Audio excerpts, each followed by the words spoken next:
Assalamualaikum warahmatullahi wabarakatuh.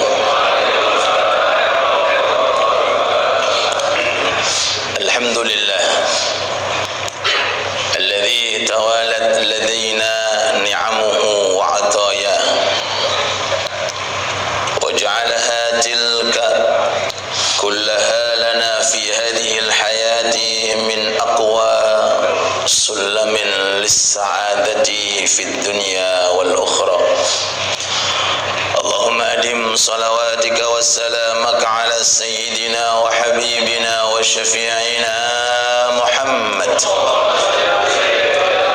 wal imam wal qudwatu fi sa'iril ta'at wa sa'iril ibadat wa ala sa'iri abaihi wa ikhwanihi minal anbiya'i wal mursalin humul qadat wa man tabi'ahum bi ihsanin ila yaumil jazaa'i wal miqat wa alaina ma'ahum wa fihim bi rahmatika ya arhamar rahimin. Rabbi shrah li sadri wa yassir li amri wahlul 'uqdatam min lisani yafqahu qawli. Allahumma inna nas'aluka ilman nafi'an wa rizqan halalan wasi'a wa amalan mutaqabbala. Amin ya rabbal alamin. Subhanak la ilma lana illa ma 'allamtana innaka antal alimul hakim wa tub 'alaina innaka antat tawwabur rahim. Para alim ulama, sesepuh, bini sepuh, seluruh jajaran takmir masjid dan segenap para jamaah sekalian yang senantiasa mudah-mudahan amal taat hari ini diterima oleh Allah. Wabil khusus amal kita, keistiqamahan kita mengerjakan salat subuh secara berjamaah dan disambung dengan menghadiri majelis ta'lim dan ditutup nanti salat isyraq bersama-sama. Mudah-mudahan melalui amal ini Allah meridhai kita, Allah mencintai kita, Allah menjadikan ini amal asbab kita semuanya wafat nanti dalam kondisi husnul khatimah. Amin ya rabbal alamin. Satu fardu yang kita lakukan itu hadiahnya langsung disimpan oleh Allah Ta'ala di dalam surga. Setiap fardu yang kita lakukan, wabil khusus melakukannya secara berjamaah, khususnya di masjid atau di musholla. Karena Nabi Muhammad sallallahu alaihi wasallam bersabda, "Man ghada ilal masjidi aw raha, a'addallahu lahu nuzulan fil jannati kullama ghada aw raha." Allahumma salli ala Muhammad. Bagi orang yang datang ke masjid di pagi hari, datangnya untuk apa ini? Salat subuh berjamaah. Man ghada ilal masjid aw raha, atau datangnya di sore hari, sama tujuannya untuk mengerjakan salat jamaah. A'addallahu lahu nuzulan, Allah sudah, itu kalau mengartikan karena pakai jumlah fi'il madhi, ada, Allah sudah menyiapkan untuknya nuzulan, jamuan, fil jannati, di dalam surga. Terus sekali, dua kali, betul, kullama ghada, setiap kali dia datang, auraha, pagi atau sore. Jadi dengan kehadiran panjenengan di musola sekitar kita atau di masjid sekitar kita, kalau jenengan jamaahnya di dalam, berarti saat itu sudah disiapkan jamuan untuk kita di dalam surga. Kullama ghada, semasa dia datang. Berarti kalau 5 kali, berapa kali? 5 jamuan. Kalau 5 kali kita jamaah di masjid atau di musola, maka jamuannya 5 kali. Kalau sekali nggih, sekali. Kalau 2 kali nggih, 2 kali, sesuai dengan kehadirannya. Sebab dawuh Kanjeng Nabi, kullama, semasa dia datang. Jenengan bayangkan ketika wonten raja menjamu jenengan saat jenengan datang ke rumahnya, kinten-kinten disuguhi napa? Napa? Kaya petak, napa-napa? Sesuai dengan apa yang dimiliki raja.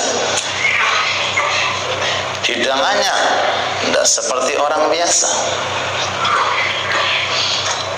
Ini bayangan jenengan ketika jenengan membayangkan saat ini Allah menjamu Anda di surga niku kinten-kinten napa isine? Kok meneng kabeh nasi kerawu napa niki bahannya? Napa nasi soto napa kira-kira? Nuzul itu maqaddima lidhaif, sesuatu yang disajikan untuk tamu. Niku makna nuzul. Jadi saat ini hidangan kita untuk kita sudah ada di surga. Berarti kan alamat kita akan masuk surga. Wong hidangannya sudah di sana. Loh, orang menanam pasti memetik. Orang disiapkan oleh Allah Ta'ala pasti akan didatangkan untuk menikmati sajian tersebut. Allahumma shalli ala Muhammad. Cuma maaf, sing sholat tiga ning masjid salah ya nopo. Niku sing kula pikir lagi. Kita tidak membahas mengenai masalah sholat atau masalah jamaah. Kita bahas yang datang ke masjid atau ke musola, karena itu syarat. Ilal masjidi, ke masjid. Berarti yang tidak ke masjid atau yang tidak ke musola berarti belum masuk. Belum apa? Masuk. Kullama ghada aw raha, setiap kali datang di waktu pagi nopo di waktu sore pasti disiapkan oleh Allah Ta'ala namanya nuzulan. Namanya nuzulan. Nah, ini satu di antara hadis yang menunjukkan kemuliaan orang yang jamaah di masjid atau musola sekitar tanpa merendahkan pahala dan ganjaran yang disiapkan oleh Allah Ta'ala bagi orang yang melakukan jamaah. Tapi ini khususnya, ini keistimewaan tersendiri. Kullama ghada aw raha, cerita nih, okay. Manusia terakhir masuk surga dipun sampaikan oleh Rasulullah. Pertama kali orang yang keluar dari neraka setelah itu sudah tidak ada. Ini paling buncit nih, paling apa? Paling kiri nih, rajulun min Juhainah, laki-laki dari kabilah Juhainah. Sahabat Umar ketika mendengarkan ini mengatakan, enak ya jadi Juhainah. Enake jadi Juhainah. Teman-teman nih, wahai sahabat Umar, Anda kok seperti itu mengatakan? Iya, karena nasibnya sudah jelas pasti di dalam surga. Sedangkan kita nasibnya belum jelas. Itu padahal khalifah kedua yang sudah dijamin masuk surga.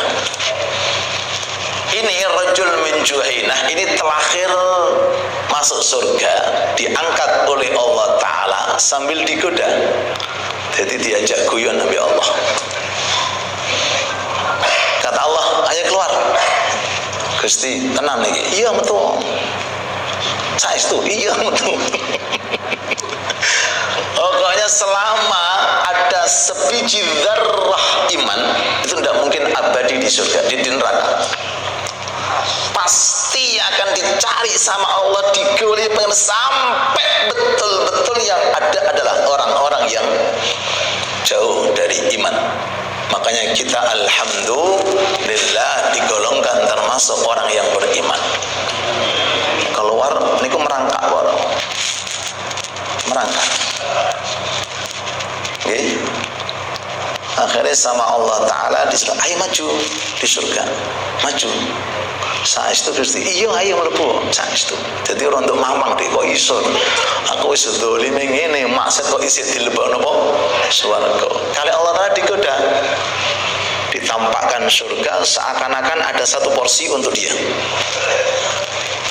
Berangkat, mendekati pintu, oh full. Balik malih. Allah mengatakan, ayo masuk. Gusti, wis full. Sudah full. Muter lagi. Oh, kata Allah, masih ada satu porsinya. Oke Gusti, balik lagi. Mendekati pintu, dia kayak difulkan, muter lagi. Mau terus diajak apa? Guyonan dari pangeran. Terakhir kata Allah, masuk. Mlebu. Ngomongnya ten, sepus Gusti, kula ning pinggir-pinggir mawon, apa? Kula ngertos awak kula piyambak wis ning pinggir-pinggir sing penting gak ning neraka, pinggir-pinggir mawon. Kata Allah, kamu minta apa? Niki nasibnya manusia terakhir masuk surga, terakhir. Setelah ini sudah tidak ada. Yang di neraka nggih abadi selama-lamanya siksa. Yang di surga nikmatnya selama-lamanya di dalam surga. Khalidina, kekal. Sing beruntung dapat surga ndak mungkin keluar. Sing celaka dapat neraka juga ndak mungkin keluar. Jadi nasibnya masing-masing. Kita ngatong di hadapan Allah. Kita niatkan mudah-mudahan kehadiran kita digolongkan termasuk ahli surga. Hadirkan istri yang belum bisa hadir atau anak mungkin yang jauh dari kita, ayo kita hadirkan. Mudah-mudahan semuanya diberi kemudahan masuk surga. Amin ya rabbal alamin. Kali Allah telah ditangleti jalur endi niku Gusti diambilkan. Kau apa neh niku Gusti asino. Cukup pun cekap Gusti pun gak neh. Ayo jalur neh. Kata Allah, udah kamu tak kasih 10 kali lipat kekayaan dunia. 10 kali lipat kekayaan dunia. Dunia yang kita tempati itu dikalikan 10, Pak. Berapa kira-kira? Allahu a'lam. 10-nya dunia itu sifat kedermawaan Allah, sifat karom lomane pangeran tanpa sedikit mengurangi daripada apa yang dimiliki oleh Allah, diberikan secara cuma-cuma kepada siapa? Orang yang terakhir masuk surga. Bagaimana kira-kira jamuan Allah bagi orang yang bersama Nabi di saf awal? Bagaimana jamuan Allah untuk para anbiya, para mursalin, para aulia, para salihin? Ini saja jamuan dari Allah bagi orang yang terakhir masuk surga. Kalau kali panjenengan bagian yang nomor berapa, Pak? Saf awal, pede jenengan. Saf awal Ustaz. Insya Allah almar'u ma'aman ahad. Orang itu akan bareng-bareng masuk surga bersama orang yang dia cintai. Kalau yang dicintai adalah orang soleh, insya Allah masuknya bersama dengan orang yang soleh. Walaupun di dunia enggak begitu soleh, tapi di dunia senang dengan orang yang soleh, kumpul dengan orang-orang yang soleh. Mudah-mudahan kalau kalian panjenengan digolongkan. Amin ya rabbal alamin. Monggo diunjuk. Bismillah. Kita doakan mudah-mudahan yang infak, yang sedekah diberi oleh Allah Ta'ala kelancaran, keberkahan dan semua tujuannya dikabulkan dan diberkahi oleh Allah. Amin. Bismillahirrahmanirrahim.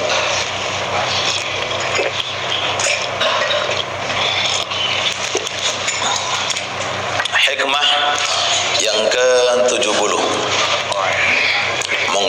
sing pun nggadahi kitabnya. Bismillahirrahmanirrahim. Al-alamu bi asrihi mutalashin wa huwa fil haqiqati la syai'. Alam secara keseluruhan bi asrihi, mulai dari ujung sampai ke ujung satunya, semuanya mutalashin, itu finishnya akan sirna. Understand? Sepakat? Napa ada perbedaan pendapat? Kalau ulangi malih, al-alamu, seluruh alam, langitnya masuk, buminya masuk, apa? Semua yang ada di antara langit dan bumi, semuanya, termasuk alam kula kalih panjenengan. Dina apa nggih? Termasuk alam. Itu mutalashin, kedepannya pasti akan lenyap, akan apa? Sirna. Jadi tidak ada wujudnya. Langit yang begitu besar ini 7 lapis, kedepannya tidak ada. Idza samaa'un fatarat wa idzal kawakibun tatharat wa idzal biharu fujjirat al-ayah. Ini langitnya akan meleleh, para tahu. Kalau sudah tibanya akan meleleh. Idza samaa'u wa idzal kawakib. Matahari, rembulan, lintang saling bertabrakan, acur, hancur, mumur, lenyap, sirna. Kalau alam yang begitu gede saja sirna, apalagi makhluk kecil seperti sinten iki? Kula kalih panjenengan. Jadi ini suatu keyakinan yang harus melekat pada diri kita, bahwa dunia yang saat ini kita rasakan meliputi rumah jenengan, mobil jenengan, apa malih? Istri panjenengan, suami, ibu, anak sedanten bagalin apa sirna. Wa huwa fil haqiqati la syai', dan pada hakikatnya alam itu bukanlah apa-apa.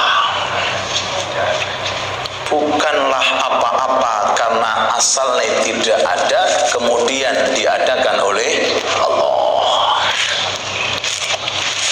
Pun firman Allah, kullu man 'alaiha fanin wa yabqa wajhu rabbika dzil jalali wal ikram. Kullu man, semua benda, 'alaiha, yang ada di permukaan bumi, fanin, pasti akan lenyap dan sirna. Sedanten malaikatnya, sedanten jinnya, syaitannya, semuanya. Sinten sing masih ada, wa yabqa wajhu rabbika, yang masih kekal abadi, yaitu Allah Subhanahu wa ta'ala. Semua benda. Kalau ayat tadi Allah Ta'ala mengatakan man, makhluk. Kalau ini syai', semua benda, apa saja yang masuk dalam lingkaran alam itu halik, akan sirna. Yang tersisa sinten? Illa wajhah, zatnya Allah Subhanahu wa ta'ala. Hikam ini diaturake oleh beliau Al-Habib Abdullah Al-Haddad, memberikan suatu pengertian. Pertama, kita harus yakin bahwa segala sesuatu yang saat ini kita miliki itu kedepannya pasti tidak ada, termasuk dunia, harta, kekayaan. Ini harus menjadi keyakinan kita. Bagaimana caranya harta kekayaan kita yang kita miliki itu kebawa kita ke akhirat? Ya apa caranya? Gunakan untuk ibadah dan taat. Tapi bukan benda yang kita miliki itu, bukan. Karena ini adalah benda untuk dunia. Jadi kalau Allah Ta'ala mengembalikan di akhirat, bentuknya baru, bukan seperti di dunia. Karena ini dunia akan sirna. Berarti apa? Berupa ganjaran pahala yang disiapkan oleh Allah Ta'ala kelak nanti di surga. Makanya ketika ada jenazah tiba, orang meninggal dunia, niku didatangi malaikat. Ngomong ini, sakno rek, sakno, wis gak nggawa hisabe utuh, ngoten. Kasihan dia, sudah nggak membawa tapi hisabnya utuh. Terakhir hisabe utuh, ini kalau Pak sing medeni tiyang. Kalau nggak membawa sih nggak ada masalah, cuma permasalahannya ono hisabe, wis gak digawa di hisab. Ini kondisi kalau dunia yang dimiliki tidak bermanfaat untuk akhirat. Paham ya? Mudah-mudahan Allah memberikan kepada kita rezeki yang berkah, manfaat. Amin ya rabbal alamin. Kita kembali. Jadi sifat sirna, sifat lenyap itu menjadi sifatnya dunia yang kita saat ini berada. Idza zulzilatil ardu zilzalaha. Ketika bumi ini goyang, siapa yang menggoyangkan? Allah. Kapan? Nanti di akhir zaman. Berapa tahun? Wallahu a'lam. Yang jelas sebagian tanda sudah mulai ada. Sebagian tanda sudah mulai ada. Banyaknya masjid kosong. Ayo, hati-hati singgahi masjid. Seneng bangun masjid, senengan bangun, tapi makmurnya tidak ada. Gede-gede bangunan, megah-megahan, tapi isine kosong. Ini termasuk tanda permulaan akan datang hari kiamat. Makanya para takmir, monggo jenengan berusaha sekuat tenaga memakmurkan masjid musola panjenengan. Monggo Alia siap memakmurkan. Mudah-mudahan berkah manfaat. Amin. Tidak usah khawatir jenengan. Kami Masjid Alia insya Allah siap hadir walaupun ada kopinya. Paham gak? Ini termasuk tanda. Jangan tinggal mawon. Masjid gede-gede nih. Bahkan menor ini sampai api sundul langit, Pak. Saking mikir masalah menor ini panjangnya berapa meter. Pikirin itu cara makmurnya bagaimana? Bagaimana mendatangkan jamaah seneng ke masjid? Bagaimana mendatangkan jamaah hadir ke majelis? Itu yang paling inti. Bukan masalah besar-besaran atau panjang-panjangan menor. Dan mudah-mudahan masjid musola sekitar kita ya Rabb ya Arhamar Rahimin. Idza zulzilatil ardu zilzala wa akhrajatil ardu athqalaha. Kalau sudah bumi ini goncang, emasnya naik. Loh, sama ke emas digoleki, gak usah goleki, ke depannya emas naik dewi. Nonton tambang emas, goleki emas. Jangan berusaha goleki, tunggu nanti kiamat datang, metu dewi, Pak. Wa akhrajatil ardu athqalaha. Apa yang memberatkan bumi mulai dari emas, perak, benda-benda yang mahal akan timbul dengan sendirinya. Saat itu manusia enggak ada yang mengambil. Saat ini dijadikan sebagai rebutan. Tapi kedepannya keleleran mas itu Pak, keleleran atas keleleran, tinggal cukup, tapi nggak ada yang ngambil. Kenapa? Karena melihat keadaan di depan yang menggawatkan. Kenapa menggawatkan itu Pak? Pokoknya saya bukan ngantuk, juga mengkhawatirkan. Wa qala al-insanu malaha. Satu sama lain mengatakan ada apa ini? Ada apa ini? Malaha. Ada apa ini? Kok tiba-tiba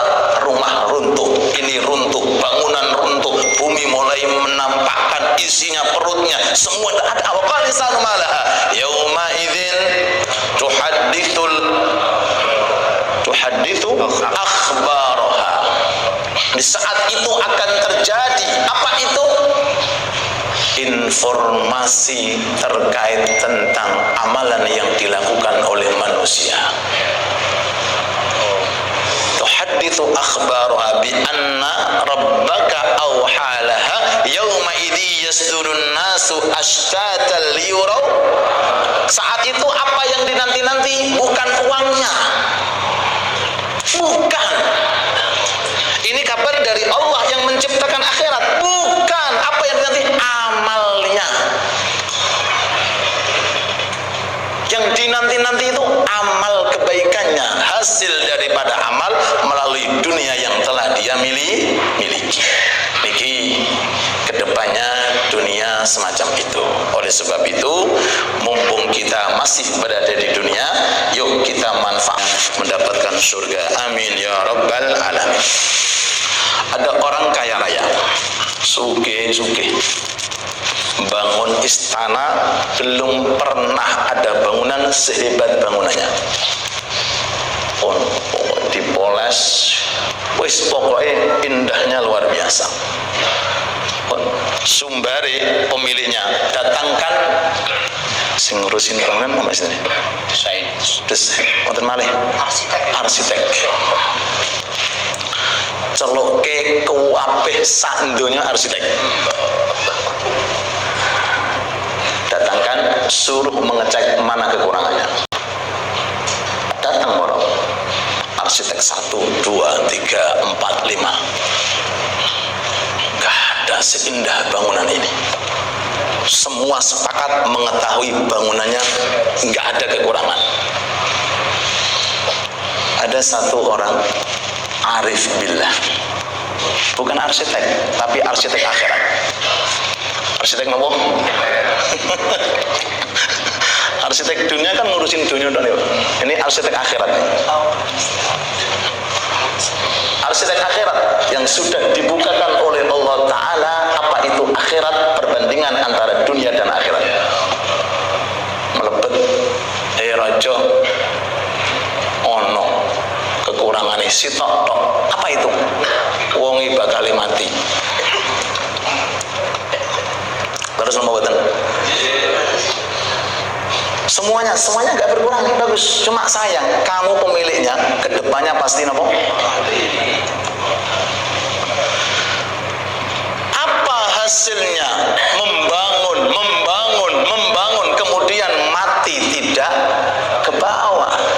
Coba saat itu uangnya digunakan untuk apa nih? Untuk apa nih? Untuk memakmurkan masjid dan musola, untuk fakir miskin, anak yatim, untuk majlis-majlis taklim, masya Allah, akan terbangun istana berlipat-lipat di surganya Allah Subhanahu wa Ta'ala. Dereng kula aturaken mriki Nabi Daud ketika nyuwun pirsa kalian Allah Ta'ala tentang bentuknya timbangan amal. Gusti kula nyuwun jenengan paringi pirsa kados pundi gedenya timbangan amal. Ditampakkan oleh Allah kan nabi niku kan orang istimewa. Jadi apa yang menjadi keinginannya dikabulkan oleh Allah. Ditampakkan oleh Allah Nabi Daud pingsan. Setelah bangun ditanya, Allah mengatakan, Daud kenapa pingsan? Gusti, saya lihat piringan nih, apa? Piringan ini Pak, itu lebar luasnya seperti lebarnya langit dan bumi. Kulo mikir Gusti, apa bisa amalanku itu memenuhi timbangan amal itu? Kinten-kinten sakit Gusti. Saya pingsannya karena kelihatannya tidak mungkin. Ini sekelas Nabi, apalagi sekelas Abdur Rauf. Melihat piringan itu Pak. Kan timbangan ada apa? 2 piringannya. Per piringan ini itu besar lebarnya, panjangnya. Kalau digunakan untuk apa? Untuk apa? Menimbang langit bumi ini cekap Pak. Nabi Daud mengatakan itu yang membuat saya pingsan ya Allah. Kata Allah ngeten.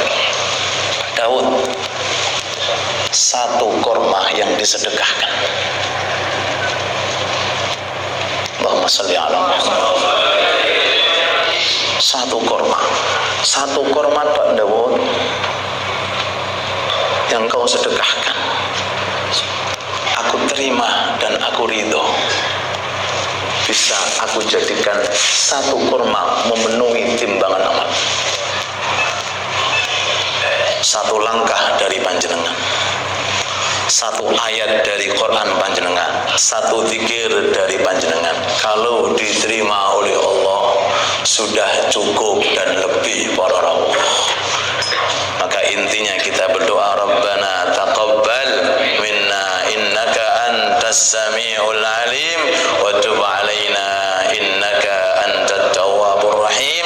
Semoga Allah memberikan hidayah kepada kita, taufik kepada kita, sehingga setiap langkah, setiap beramal, setiap sedekah Allah Ta'ala memberikan keikhlasan kepada kita, sehingga dengan ikhlas itu amalan kita mudah diterima oleh Allah.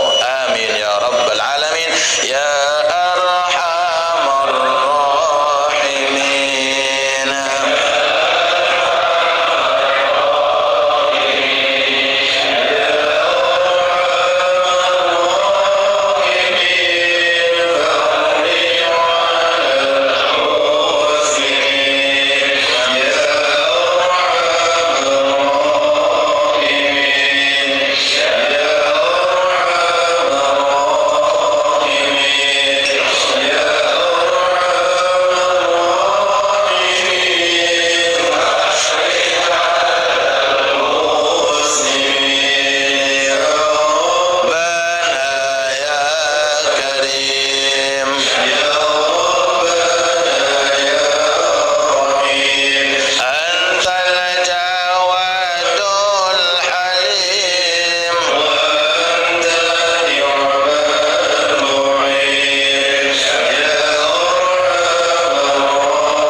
sampun telas. Nanti ada salat gaib Kiai besar di Madura yang meninggal dunia, namanya Kiai Abdul Muhaimin, salah satu daripada santri seniornya Sayyid Muhammad bin Ali Maliki, sekaligus ayah dari teman saya dari kota Hadramaut, belajar bersama. Mungkin nyuwun sedurunge isyraq sholat gaib terlebih dahulu, baru kemudian sholat isyraq supados tidak berdiri dua kali. Mangke kula nyuwun ikhwan bermainan. Pertanyaan pertama, ngapunten, kalau melakukan sholat tahajud apa diharuskan melakukan sholat witir? Jawabanipun tidak. Sholat tahajud itu tersendiri, sholat witir niku tersendiri. Cuma kalau disuruh milih, maka perhatikan witir daripada tahajud. Karena kalau tahajud hukumnya sunnah, kalau witir ada perbedaan pendapat. Ada pendapat yang mengatakan wajib, sehingga levelnya witir dengan tahajud itu tahajud di bawah sholat nopo